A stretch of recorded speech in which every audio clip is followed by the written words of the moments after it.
All right. Welcome back, everyone. Mr. Wayne here with New Thought Society. We have, guess what day it is? Today is Wednesday, and it is the 12th. I left my phone out there. It's closer to around 10 p.m. tonight. Right now, my battery's dead on my watch, so I can't look at it that way. Well, hold on. This shouldn't change or stop the recording. It's 9:53, Wednesday, March 12th. Okay. Now,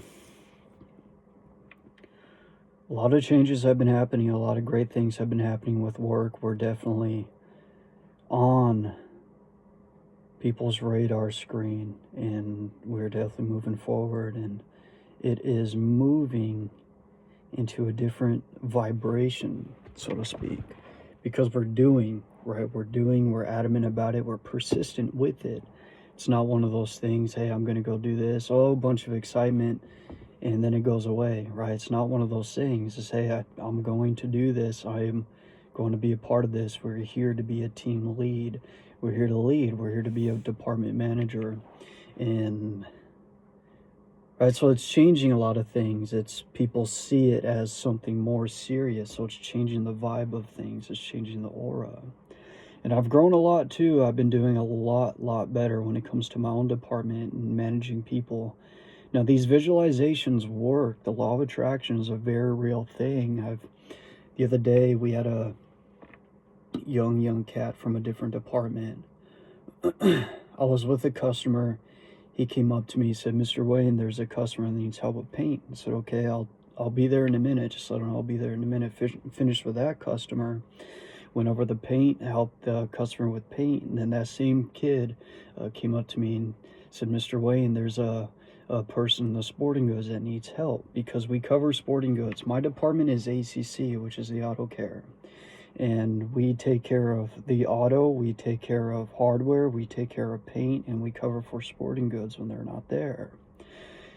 And 50 to 90% of the time we're there alone, so we're always running around, servicing our customers, as well as keeping the house clean, doing top stock, making sure features are in homes and all that good stuff and whatnot, making sure the back room is clean.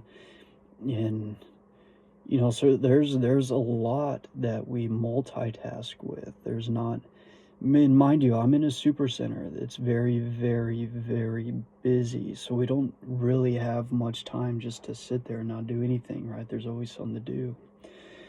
But anyway, like these changes are happening. They're happening fast, and it's very exciting. It's can be a little bit rough at times, trying to solve the customer's problem, because a lot of times, we work at the store, we sell products, and a lot of the times the customers think everything about everything that's being sold, and we don't, right? There's tens of thousands of products in the store, and if we don't know about a product, we're literally looking it up, reading the product, right, to make sure this product is something that fits the needs of the customer. So there is a lot of thinking involved, a lot of thinking for them too involved in if they're looking for a certain product for a specific situation or challenge that they have, you have to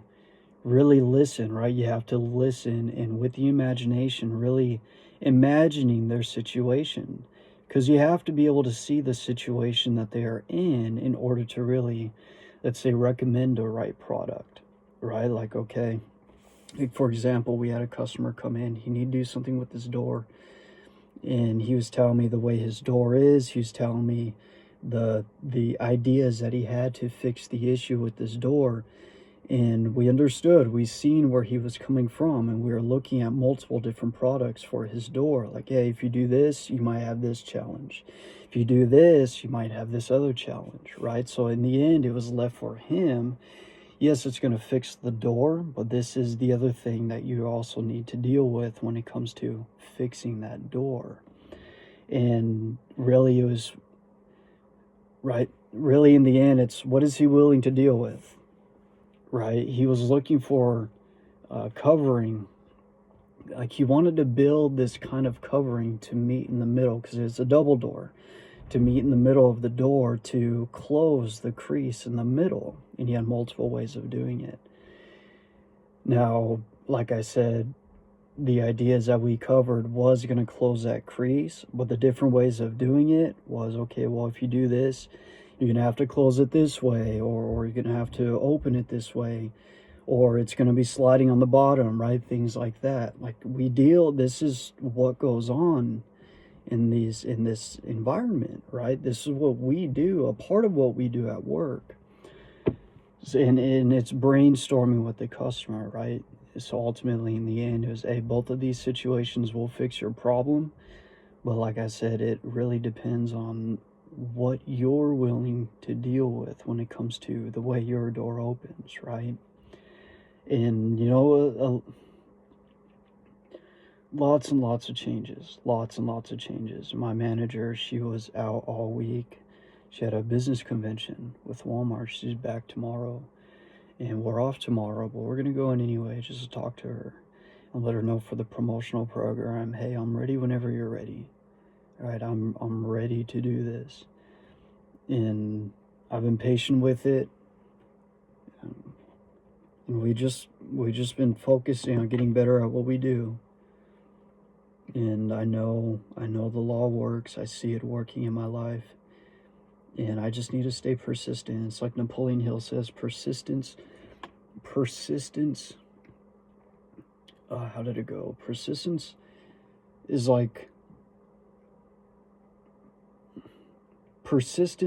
to the character of a man as carbon is to steel. Now, I don't know much about steel, but I assume carbon steel is harder than regular steel. Persistence, a person with a persistent character they have this goal, they have their idea, and their persistence towards that idea is in a way like right, as he says, carbon is to steel. It develops a harder character, and I mean that in a way to where you're not swayed off, right? It's that discipline, it's that strength of character to keep going and to keep consistent towards the goal that you want. And we see it happening, and I do attribute it a lot to what we're going through in the master key system, because I got to tell you, we do get some customers are very, very frustrated, right? They just, whatever they go through that day, they're in Walmart, it's Walmart.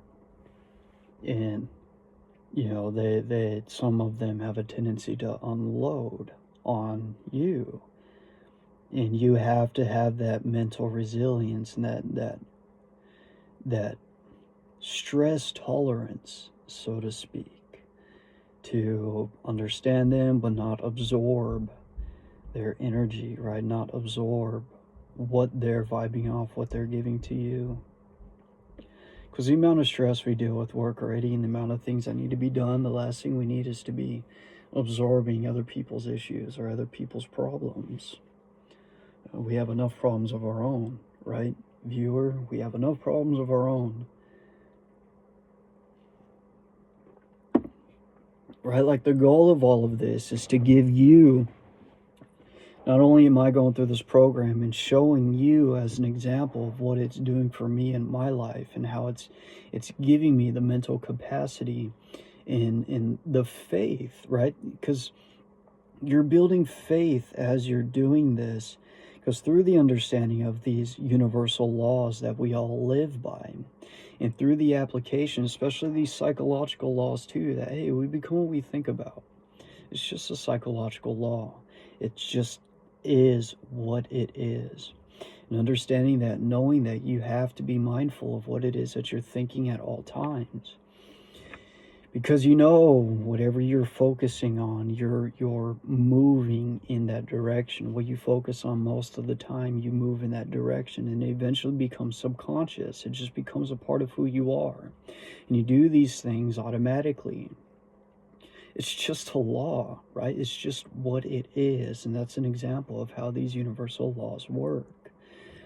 And like I said, knowing that and understanding that, when I talk about building the faith in knowing, you just develop this knowing of, hey, if that's my goal, I can reach it, and I'm going to reach it as long as I persist in it. It's just because of these laws, in a way, it's going to happen no matter what. Like, the only thing that could stop it from happening is if you change your direction. You stop it from happening. You stop it from manifesting by no longer focusing on it anymore. Now, there are a lot of things in my life that I've seen that happen with. Right? For example, like, there's this female that I had interest in. I still have interest in her. But I'm more focused on me, myself, right? Changing myself, becoming a better person, becoming a better man. I mean, I'm 31 years old. Like, I'm at a point in my life where it's, okay, I have to build something of substance. I have to become somebody of substance. Because we're not getting any younger. I think, obviously, if you're watching this and you're older, you understand this. You understand, hey, life really is short. Like, just yesterday, I was 20 years old. Today, I'm 31. It just goes by like that. It's just like that. And if you're younger watching this, you're not going to be young forever. You're really not. You're not going to be young forever. And eventually you are going to reach a point to where you make a decision for yourself. Hey, I got to do something. I got to be something. I got to move towards something for personal fulfillment. It's all about personal fulfillment. Yeah, we could live for others. Yes, we do live for others, but you can't forget yourself. And yourself is revolved all around who you want to be as an individual, because this is your life. This is your life. Nobody else's. This is you. It belongs to you. And you're responsible for how you become. No matter what, the choice is yours. Whether you choose to live to fight to become who you want to be, or to just be what the world tells you you are. That's still your choice in the end. Now, you got to choose. Are you going to be who you want to be, or are you going to do just what the world tells you? Right? We're not here to do that. We're not here to be that. Now, for granted, the way the world is, we do have to adapt to the way things are. Remember, you have to adapt to the way things are. You can't go where you need to go or be who you want to be without first accepting the way things are and the way you are. Because if you have that idea, you have that goal, you have that image, you have to work from where you are, right? You can't just begin acting from where you're not. You have to start from where you currently are. You have to really break down your situations, your circumstances, in all aspects of life. If you're trying to build health, okay, this is where I'm suffering in my health. This is what I want.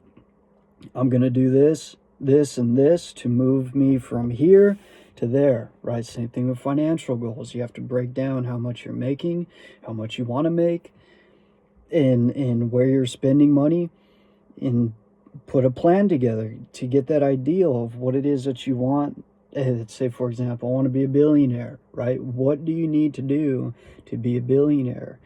As we've been learning through this program, it's all in our mental attitude. Okay, understand, I have to develop the right mental attitude to manifest that, to be that. Because there are many examples that you hear, people winning the lottery, right? They win the lottery. Now, some of them are very smart about it, and they invest in an asset. They create an asset, which brings them more money. They create a system that works when they are not working, so they could continue to make money even as they sleep. Others, on the other hand, don't always do that, and they spend all the money that they've won, and in the end, they may lose it all. Or you hear examples of people that came into great wealth and they weren't the right person. They didn't have the right mindset to keep it, and then they squander it all. You see it happening around the world all the time, many times with celebrities, because they're the ones that are on the news all the time.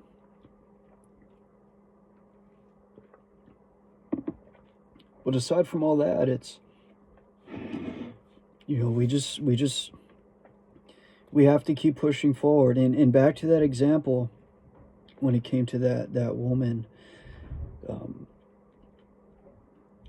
she was already with somebody, and she told me she wasn't emotionally available. So I said, okay. Took a step back, got practical about it, and said, this is what it is. And I retracted myself from that situation and looking at it. I stopped focusing on it and continued to focus on these other things. And I'll use the word relationship, right? Because we're coworkers. We've known each other for a while now. I will say our relationship has changed since I changed my thoughts about it, right? Since I changed my focus. Now, that is a perfect example of, you get what you focus on, right? You make your bed, you have to lay in it. And as we've been learning from the Master Key, it's our own thinking. It's our thoughts. We have to change our thoughts about anything, almost just about anything and everything. That's the power of new thought, and what Abel Allen says that it stands for, right? It stands because growth, and the natural law of growth, it's a universal law. Things grow. They always grow. They always move towards growth. So adopting the understanding of growth, you adopt the mindset of, hey, I need to continue to grow. And as we know, as conscious beings, our growth is in consciousness. We have to keep growing mentally. We have to keep growing spiritually. We have to keep growing in consciousness. In our thinking, our goal setting, are using the power of imagination, the image-making faculty of the mind, and visualizing around the things that we want and what we want to manifest, are the very basic. It's very, once you really understand it, it becomes basic knowledge, right? It's the basic of all manifestation. It's the basis of how you're going to create your life. And we know our attitude, right? Our thinking and our thoughts create our mental attitude. Our subconscious thoughts, the thoughts that we think most of the time, are what really truly create our character. Because 95% of our mental life, as Mr. Hanel told us, is subconscious. They're just thoughts that we're thinking day in and day out. Because once we lose, I don't want to use the word lose awareness, when we're no longer focusing on so much of our thinking and we're just involved in the moment and doing what's in front of us, what you think from that point comes a lot from your subconscious actions, where you are subconsciously and how you're programmed subconsciously. Because we could only focus on so many things at a time. The subconscious is the one that moves us. It's the real powerhouse that moves us towards the goal that we desire. Remember how we said in one of the earlier parts, what were his exact words? It was, our ability to depend on the subconscious mind is what is the real driving force. You could call it effortless power, right? Through the conscious mind, we create that power conscientiously. But until it becomes a subconscious action that you do, then it becomes effortless power. Excuse me, remember, when you no longer have to try. It's just something that you just do. Oh, excuse me. Now, as for last week's meditations, we did, I know I said I was going to be focusing on Archangel Michael, this picture, this candle, as I do the meditation. We did for a little bit. We did that probably about 2 to 5 minutes, but we were focusing mainly on just visualizing our lead position and having customers come to me for help, co-workers coming to me for help, to really step into that lead, to fill that lead role. Because remember, we have to be it first in order to manifest it. And I just naturally, as we're talking about subconsciously, I've been doing these visualizations for well over a month now with this goal. And we know it takes 21 days to really build a mental habit. When you persist in that visualizations and that goal for 21 days, because your brain changes. We just went over that part last week. We talked about the brain. He said the brain is the most wonderful piece of mechanism of attachment, and the brain is what allows the vibration and power of thought to take form. And we did the practice a little bit, but we were just so focused on the goal of which we're striving for. We focused more on that. So that being said, we are starting part 7. It's unbelievable. We're already 7 weeks in this thing. It's time is moving very quick. So let's go ahead. Let's get started. So introduction, part 7.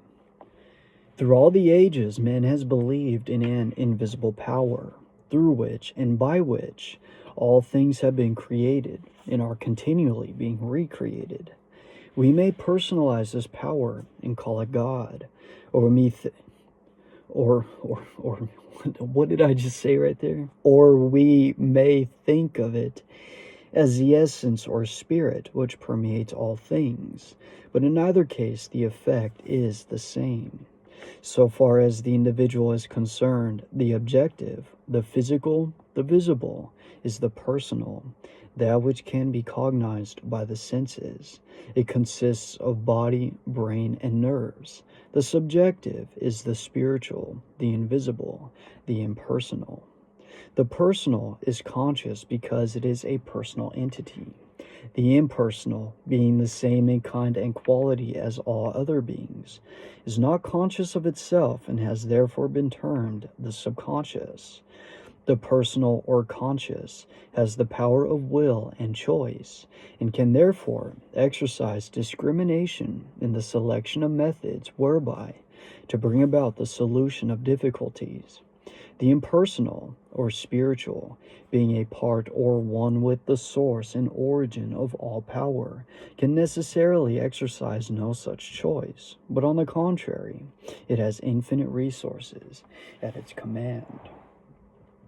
So what he tells us right there is that our subconscious soul, like our subconscious, is the spiritual part of who we are. And we know that even our emotional body is known to have its origination where it vibrates from. It vibrates from the subconscious mind. That is why when they tell you that, hey, once you're visualizing something, you have to be emotional about it. You have to get your emotions involved. Because remember, our system is divided between the conscious and the subconscious nervous system. When you look at the human anatomy, our nervous system is legitimately divided between 2 parts, which he's telling us right here is the conscious and the subconscious mind. Now, the sympathetic nervous system has it's connected mainly to the internal parts of the body. Remember, it doesn't have any, it is not connected to any external sensation whatsoever. It's this internal working process that the subconscious works through. Remember, we don't have to make our heart beat. We don't have to make our nails grow. We don't have to make our hair grow. We don't need to renew our skin. We don't need to digest our food. There's an intelligent power inside of us that does that for us. Now he's saying here with the conscious mind, through the conscious mind, we see this candle. Through the conscious mind, we see me sitting right here in the video talking to you. Through the conscious mind, we hear the words that I am saying through this recording for you to hear, right? All that is part of your conscious mind, and you could conscientiously move your hands, right? When we look at the central nervous system and the brain and cerebral spinal, the cerebral spinal system, The cerebral spinal system is attached to the muscles of your body, which allows for conscious movement, and it's connected to the external world. Remember, it's the part that deals with external factors. It's the part that deals with external sensations.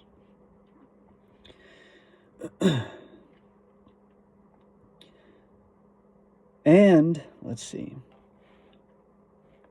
Right, because of personal, in the seat of the will, as he mentioned in one of the recent chapters, one of the recent parts, this part, the part that is connected to the internal and works with the external, is responsible for choice. Remember, he called it the watchman at the gate. It is the one that sets the subconscious to move in a certain direction, while also simultaneously the one that guards the subconscious mind from negative impressions, from things that could leave you feeling negativity inside. I mean, remember, that goes back to what I was saying earlier, not absorbing somebody else's negative energy, because you need to protect the direction of your internal states. So the subconscious mind has no will whatsoever. That's what he is saying. It just works. As he mentioned in part 2, it's a rhythmic type of process. It works outside the realm of the conscious mind, but yet the conscious mind has control over its direction.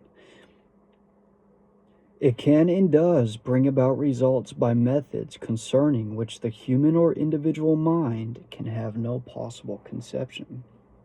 Now again, with the subconscious mind, because he is saying it's the part of ourselves that is connected with the infinite mind. We know that the subconscious is the power of the Father within us, as Jesus taught. Because his power is capable of doing anything. Like you said, it's infinite resources when you're connected to your subconscious. And you use the power of the will, the power of the conscious mind to build the image of what you want. There's no limitations. The subconscious has the resources necessary for the fulfillment of your desire. Right? It can and does bring about results by methods concerning which the human or individual mind can have no possible conception. You will therefore see that it is your privilege to depend upon the human will, with all its limitations and misconceptions, or you may utilize the potentialities of infinity by making use of the subconscious mind. Here, then, is a scientific explanation of the wonderful power which has been put within your control, if you but understand, appreciate, and recognize it. One method of consciously utilizing this omnipotent power is outlined in part 7. So again, back to what he mentioned before, our ability to depend mainly upon the subconscious mind is the goal, to be able to get something done without having to consciously focus on it. Remember the example that he gave us. Somebody who practices many, many times on the piano and masters a song. Once it becomes mastered, they could play that same song while simultaneously having a vigorous conversation. While legitimately focusing on something else entirely, they could still play that song. That's the example of effortless power. Utilizing the power of the subconscious mind, the body mind, the internal mind, the one that has infinite resources at its command. And in this part, he's going to give us the exact method which we could conscientiously utilize this power. So as scene of introduction, let's start with the part.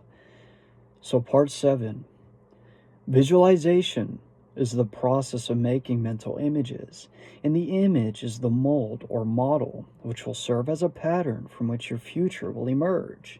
Now, before we begin, too, remember how he's mentioned in a recent part that the subconscious has no prior existing pattern. When you're born with a clean slate ready to be molded.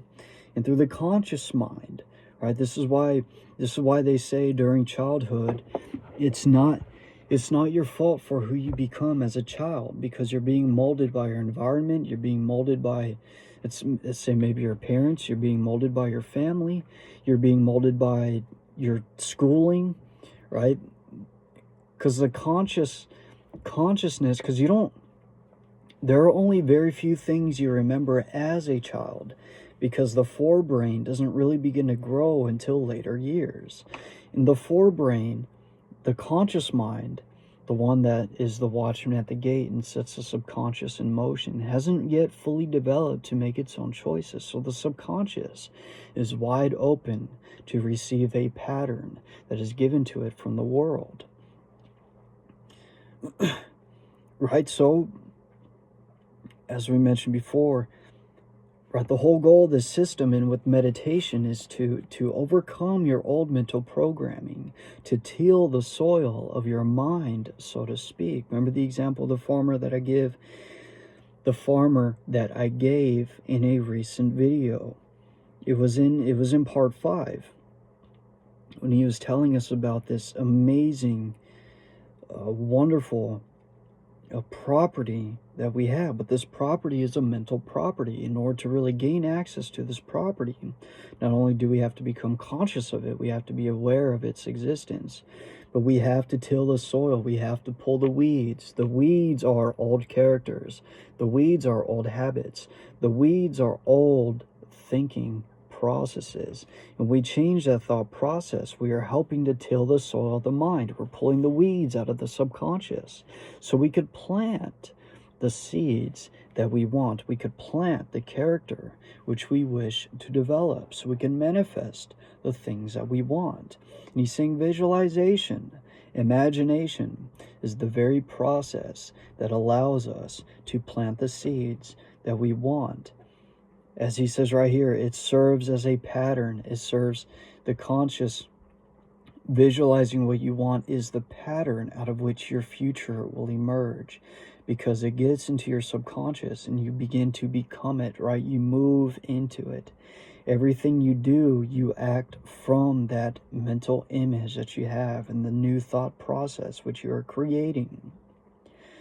He says, make the pattern clear and make it beautiful. Do not be afraid. Make it grand. Remember that no limitation can be placed upon you by anyone but yourself. You are not limited as to cost or material. Draw on the infinite for your supply. Construct it in your imagination. It will have to be there before it will ever appear anywhere else. Whereas it is said, because it's dependent upon your mental attitude. And due to vibration, everything being energy, and thought and visualization being energy itself, it's an intangible, energetic force that you are creating within yourself. Right? How could it be otherwise? If he says our brain literally remolds itself in accordance with our thinking patterns, right? We're remolding all of which we are by the simple action of visualizing the things that you want and knowing these universal laws such as the law of attraction and cause and effect. You will then be causing these things to happen in your life, and you'll be attracted to situations and circumstances to meet the image which you have in mind. Remember, mind is the substance of the universe. Consciousness itself is the very fabric of what all matter has come from. It's proven today by quantum physics, but they call it the quantum field. And they say that there is no limitations to what the quantum field can create, because inside the quantum field, as we're talking about here, there is an infinite number of an infinite number of things that can be manifested. And we know that all things exist within itself, as Mr. Handel tells us, this infinite power, which is omnipotent, omniscient, omnipresent, as well as immortal, right? It was never born, it can never die. It must be present within every individual, because all things exist within itself.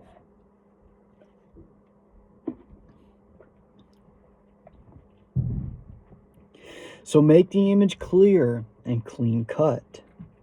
Hold it firmly in the mind, and you will gradually and constantly bring the thing nearer to you. You can be what you will to be.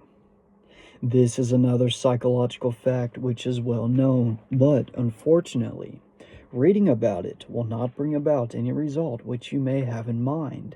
It will not even help you to form the mental image, much less bring it into manifestation. Work is necessary, labor, hard mental labor, the kind of effort which so few are willing to put forth. Now, this is why it is necessary for you, viewer, for us to continue with our manifestations. Because mental picturing, when you sit there and you picture upon the thing that you want and you focus mainly on that image, it involves a lot of mental work, because you have to control the direction in which your mind is being put towards, right? It's the exact same as training. For those of you that are in fitness, you have to have a level of discipline in order to create the body that you want. When it comes to the training you engage in, when it comes to the food that you eat, you have to say no to a lot of food and yes to the foods that are necessary for you to build, right? For your body to build. You have to have the discipline and the willingness to put your body through vigorous resistance in a hard, vigorous workout so it could build from that strenuous workout. It's the exact same thing with the mind. Through the process of meditation, you are putting your mind through, as the discipline is for the body when it comes to fitness. You're putting your mind through that same level of discipline when it comes to your thinking, when it comes to what your what images you're building into your mind. Right? He says this is a kind of effort so few are willing to put forth, because it is much, much harder. Mental training and mental discipline is much, much harder than physical discipline. So he says the first step is idealization. It is likewise the most important step because it is the plan on which you are going to build. Now, again, this has everything to do with you knowing exactly what it is that you want. You have to have a crystal clear goal.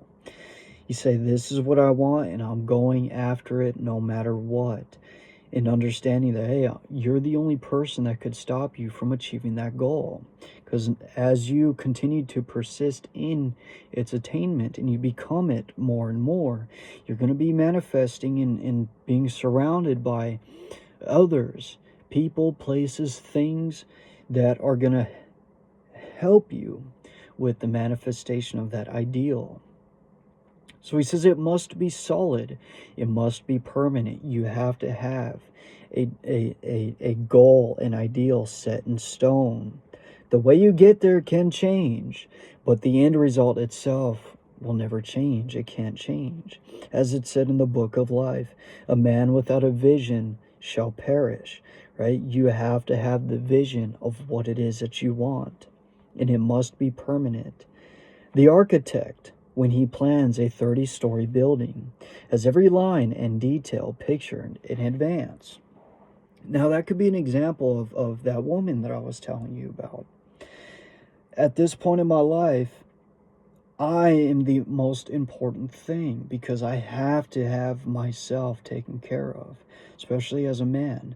And as a man, how can I expect to have a family, the family that I want, or a woman that I want, if I don't have my own things together, right? And as for her, it is a very logical decision I made for myself when it comes to, okay, I just need to keep moving forward in the direction that I want, because that is what I want more, right? I want that more than just trying to make something happen with her, right? So that end result, that image I had in mind of me being with her, it was an idea. It was a fond idea. I was moving towards it, but it wasn't enough, right? It wasn't that permanent idea. It wasn't permanent enough for me to really to keep it in mind, right? Because my permanent ideal right now is, hey, I'm gonna get lead. I'm gonna move forward with my life and building my character. That's the permanent idea. That's the goal.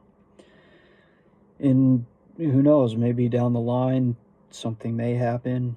If it does, great. If it doesn't, it is what it is, right? That's the mental attitude we need to have, because we can't be attached. Remember, we can't be attached to things that are just not within our control. Because it's, as I've said before, even if I did focus on that, in the end, it's her choice too. Whether she would want to make something happen with me or not, she would still have to choose. But anyway, brought that in as an example of, it needs to be, the ideal needs to be permanent. It has to be something that you want. It has to be a need, a necessity, because the needs and necessities are going to be what capture your mind the most. Now, when it comes to what you want, let's say you're in a great position in life, you're comfortable, but you want to do something for yourself, you have to create that need for yourself in order to really develop the mental discipline necessary for its manifestation. This is the engineer, when he spans a chasm, first ascertains the strength requirements of a million separate parts. So he's saying the engineer, before any building is done whatsoever towards the building, he has the end goal already in mind on paper. This is what everything is going to look like, right? It's the blueprint. Then from there, they could begin to build that physical building. Same thing. When it comes to constructing your life, you need to have that mental blueprint first. You must have it first. Because again, every action you take, every thought you think will stem from that main ideal, that main vision, that end result. They see the end before a single step is taken. So you are to picture in your mind what you want. You are sowing the seed, but before sowing any seed, you want to know what the harvest is to be. This is idealization.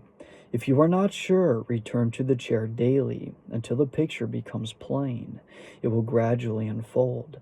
First, the general plan will be dim, but it will take shape. The outline will take form, then the details,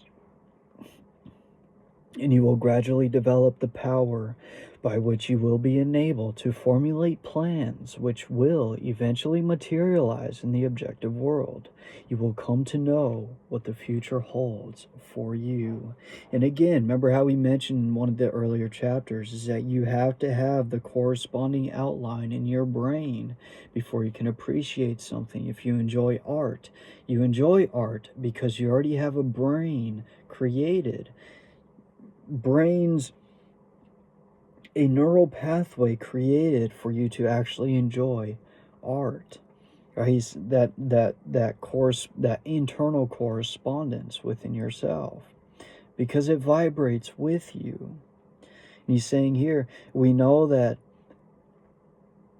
right, when we're visualizing our goal, we're starting from the point, if it's a brand new goal, you're starting from a point where you have no neural pathways built around that ideal. That is why you have to persist in visualizing the goal and taking legitimate action towards it, because the more you do it, the more your brain is going to recreate itself to form better and bigger, stronger mental pathways for the manifestation of that ideal. And the stronger these neural pathways become, as he says right here, you will gradually develop the power.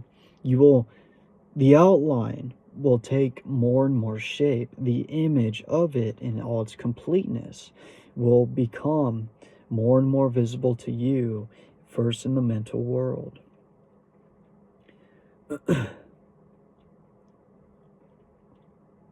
You will come to know what the future holds for you. Then comes the process of visualization. So what he says, you have your solid set goal. This is where I'm going no matter what. Then around that ideal, You are then visualizing the things that you need to do, the requirements towards the meeting and manifestation of that goal. You must see the picture more and more complete, see the detail, and as the details begin to unfold, the ways and means for bringing it into manifestation will develop. One thing will lead to another. Thought will lead to action. Action will develop methods. Methods will develop friends, and friends will bring about circumstances. And finally, the third step, or materialization, will have been accomplished. And as we know, the nature of thought is to manifest itself in form, thought being the seed of action itself. Everything begins first in here. When you have that ideal of what you want and you visualize around that ideal, your behavior, your mental attitude will then revolve around that intangible mental ideal, that blueprint that you have. And as you act on it and you become it, that is what influences your environment, and you begin to attract people, places, and things that are in alignment with that ideal. And as he said, once that happens, the third step happens, which is the materialization of that idea you had first in form. Now, we all recognize the universe must have been thought into shape before it ever could have become a material fact. And if we are willing to follow along the lines of the great architect of the universe, and he's talking about God, the infinite mind, we shall find, he says, right, if we're willing to follow along the lines of the great architect, if we're willing to think in accordance with how God thinks when it comes to the manifestation process, since we were created in its image, and as Apostle Paul and Christ came to give us, the Christ, the image of God in man, the fullness of the Godhead bodily. So everything that God is found in the Christ. And when you embody Christ consciousness, you are embodying the characteristics of God. And as we're learning here, that characteristic is pure creative power. Because it is what it is. Because as God's thoughts took form and created the material world, our thoughts too will take form and will create us as individuals. It is the same mind operating through the individual. There is no difference in kind or quality. The only difference is one of degree. So as Christ even told us too, God is one. There is only one. There is one mind, one spirit, one creative power which permeates all space and is backed behind all created matter. This mind is in you and exists as you, living as an individual. There is no other way. I was having a great conversation with one of my best friends, and we were talking about, as Hanel mentioned, the brain. We were talking about human consciousness and where it really came from.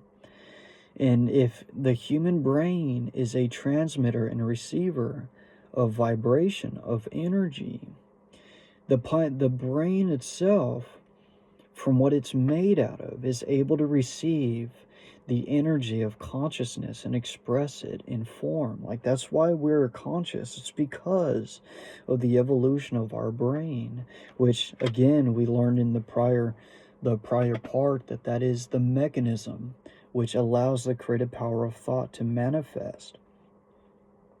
Because the brain is the most wonderful piece of mechanism that was ever created, for it could legitimately express any character. The only limit is what the individual consciousness is able to think or imagine for themselves. There is no difference. As Apostle Paul even tells us that Christ, Jesus Christ, thought it not robbery to make himself equal with God. In being equal with God, he took on the form of a servant and served his fellow men. The architect visualizes his building. He sees it as he wishes it to be. His thought becomes a plastic mold from which the building will eventually emerge, a high one or a low one, a beautiful one or a plain one. His vision takes form on paper, and eventually the necessary material is utilized, and the building stands complete. The inventor visualizes his idea in exactly the same manner. For instance, Nikola Tesla, he with the giant intellect, one of the greatest inventors of all ages, the man who has brought forth the most amazing realities, always visualizes his inventions before attempting to work them out. He did not rush to embody them in form and then spend his time correcting defects. Having first built up the idea in his imagination, he held it there as a mental picture to be reconstructed and improved by his thought. So he tells us that Nikola Tesla, one of the greatest inventors that we ever know, probably the greatest inventor that has existed in our lifetime.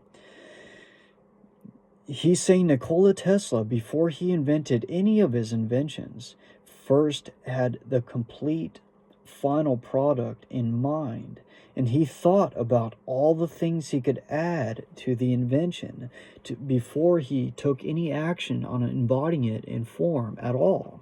So what he did is Nikola Tesla, in his imagination, through his ability to concentrate on one specific image, one specific thing he wanted to invent, he concentrated his thoughts around how he could, right, he reached a point where he visualized the ultimate product, and he had his ideal. Before he acted on that ideal, he just kept thinking, adding upon how it could be its just ultimate product from the very beginning, right? How could it have the best quality? How could it be perform the best? What is the best material it could be made of? What other things could I add on to it to make it better? Right? Nikola Tesla had all of this imaged, and its design imaged in all of its functioning, right? Made of the best material, functioning at the highest possible degree that it can possibly function at. He had all of this first in mind, and from that ideal, he then acted upon it. He said he did not have to go back at all to correct any of his inventions, because from the get-go, he already had its final form, and he created that final form first in his imagination. And we have a quote right here from Tesla. He says, in this way, and I quote, "In this way," Tesla writes in the Electrical Experimenter, "I am enabled to rapidly develop and perfect a conception without touching anything. When I have gone so far as to embody in the invention every possible improvement I can think of, and see no fault anywhere, I put into concrete the product of my brain. Invariably, my device works as I conceived it should. In 20 years, there has not been a single exception." End quote. So Tesla is saying right there, he left a quote in the Electrical Experimenter that he was, as we said, he focused so much on the end result of what he wanted to invent that even 20 years later, he couldn't think of anything else to add to it. Now, that level of concentration and that very high level of imagination that man had to be able to do all of that first in his mind and then to begin to act on it after. And after 20 years, he still couldn't think of anything to add to it. Right? Amazing. That is a very, very powerful consciousness, a very powerful mind, and a very penetrative, so to speak, imagination. If you can conscientiously follow these directions, you will develop faith, the kind of faith that is the, quote, substance of things hoped for, the evidence of things not seen, end quote. You will develop confidence, the kind of confidence that leads to endurance and courage. You will develop the power of concentration, which will enable you to exclude all thoughts except the ones which are associated with your purpose. The law is that thought will manifest in form, and only one who knows how to be the divine thinker of his own thoughts can ever take a master's place and speak with authority. Now, it's very interesting that Handel says that. I remember in The Science of Being Great by Wallace D. Wattles, one of my favorite books, and we'll be going over that book together soon. It may be some time because I'm focused mainly on moving forward with Walmart at the moment. New Thought, we're still moving forward with it. It's a little bit, we're walking with it right now. We're running with Walmart. We're walking with New Thought at the moment. Because when I'm in a better position at Walmart, of course, I'm going to be able to make more money, and I'm going to be practicing more of my leadership with my department and my people. And we get that down to the point where it becomes subconscious. We don't have to consciously think about what we need to do. We just know what to do and we do it. Then I see myself really running again with this because I have to get myself in a better position with that. But back to thinking our own thoughts. Mr. Waddle says in The Science of Being Great that studying Shakespeare will not make a new Shakespeare. Thinking Shakespearean thoughts is what's going to make a new Shakespeare. And again, as he says too, it's not about what we read, it's what we think about what we read, right? We have to think upon the information that we received. Mr. Handel says it again too at the very beginning of this program, that reading about these lessons is not enough. He just said it a little bit ago. It's not enough just to read about it. Having an intellectual stimulation, understanding is not enough. You have to apply it. You have to apply the information. You have to do hard mental work. You have to put your mind to work because you have to think from that higher viewpoint, that higher place. And the power of this system too, these are principles, right? We have to think from the viewpoint of principle, because principle is what it is. It's God's word. God said this is how things work. When we understand the way God does things, then we could have a better understanding of how to work in alignment with these things. Regardless of you, whether you want to believe in gravity or not, gravity is there. Whether you want to believe you could walk off a building with Earth's gravity and float, that gravity is going to pull you down. But as Kevin Trudeau mentioned in Your Wish is Your Command, he says, we found the law of lift, the ability to create airplanes and fly, through the understanding of gravity. So the fact that we understood this natural law, we were able to overcome it by creating the airplane. Same thing with you. Once you understand these laws and you understand the psychological laws that are in play, that you abide by whether you want to or not, it is how it works. You become what you think about, whether you want to or not. Through the understanding of that law, you will begin to work with that understanding and create the things that you want by knowing that, hey, if I think about this and I continue to think about it and persist in that thought, it becomes a subconscious mental habit. I'm going to become it. I'm going to move into that direction and I'm going to manifest it. It's just a natural law. And as you said, once you understand this and you move in that direction and you see the results in your life, that's positive proof for you that, hey, this stuff is true. This stuff is real. You will develop the faith, as he said, the faith that is the substance of things hoped for, the evidence of things not seen. Because again, what is faith? It is the ability to have the vision of what you want and move towards that vision as if it was real. That is faith. Believing in something that is not yet seen, believing in something that hasn't manifested yet, but your belief in it and moving towards it, that is faith. And through your faith, you can move mountains, as Christ told us himself. Clearness and accuracy are obtained only by repeatedly having the image in mind.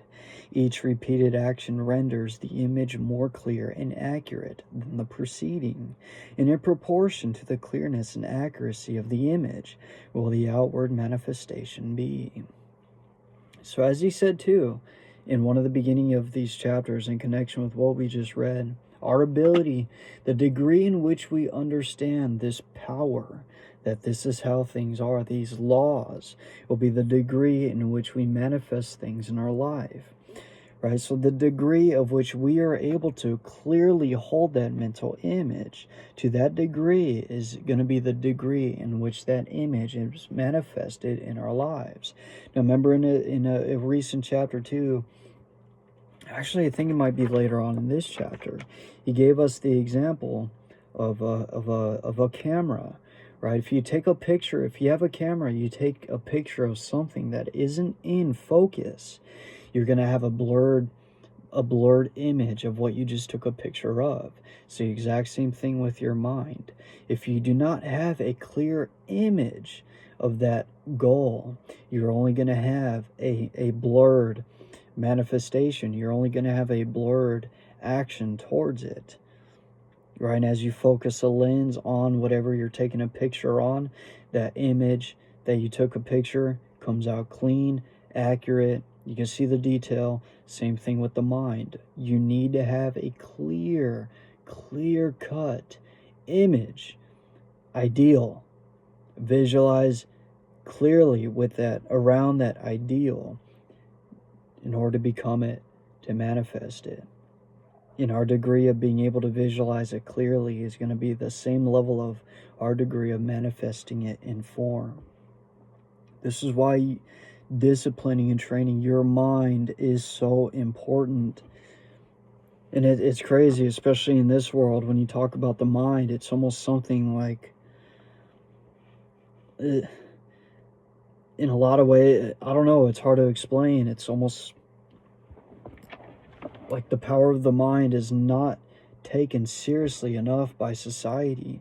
It is why society is the way it is too, because they're not taking seriously the very power of which this universe is even created out of, the very power which creates the things in our life. It's not being taken seriously enough. We need to take it more seriously. And when we talk about it, we need to understand that we're talking about a legitimate mental and spiritual force, a creative force, because it is the force, as we're going over here, that's going to manifest the life that you want. Our founding fathers first imaged and visualized America, and because of that clear-cut image of what they wanted for people, they were able to fight for it. And now we as American citizens have the freedom that we have today. Right, that first existed in a mind. Your life and the life you want must first exist in your mind, viewer. You have to take it seriously. You have to. Clearness and accuracy are obtained only by repeatedly having the image in mind. Again, that persistence. Persist in your practice. Persist in seeing that image. You must build it firmly and securely in your mental world, the world within, before it can take form in the world without. And you could build nothing of value, even in the mental world, unless you have the proper material. My battery is getting low. I'm at 10%. We still have a lot to cover. I do need to use the restroom too. We're in flow. We're in flow. If we take a break, I gotta take a break anyway. I gotta charge my iPad. We're going to take a break. We're going to finish this little portion, this paragraph, and we're going to take a quick break because we got to charge our iPad. This video is going to be divided in 2 parts no matter what. So he's saying that proper material we have to find within. We have to build the proper material ourselves by, again, tilling the soil of the mind, creating solid mental powers and a clean mental slate for us to reprogram. When you have the material, you can build anything you wish, but make sure of your material. You cannot make broadcloth from shoddy. Now, a very powerful example right there. You have to, again, when it comes to visualizing, your mind has to be made out of the material necessary for the manifestation of the thing that you want. Again, when you look at a seed, when you plant an apple seed in the soil of the ground, you water it, you give it sunlight. The only thing that can grow from that seed is an apple. You're not going to get an orange from an apple. Same thing here. You can't make broadcloth from shoddy. You cannot build a business off of a working mindset, so to speak. Now, let me rephrase that, because you already know you need to work. You need to work very, very hard when it comes to what you're building.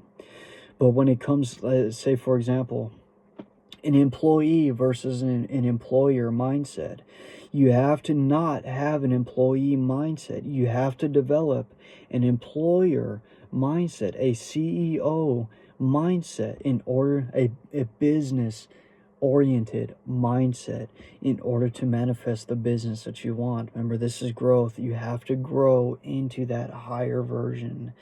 You can't create a business off of an employee mind. You have to have the employer mind.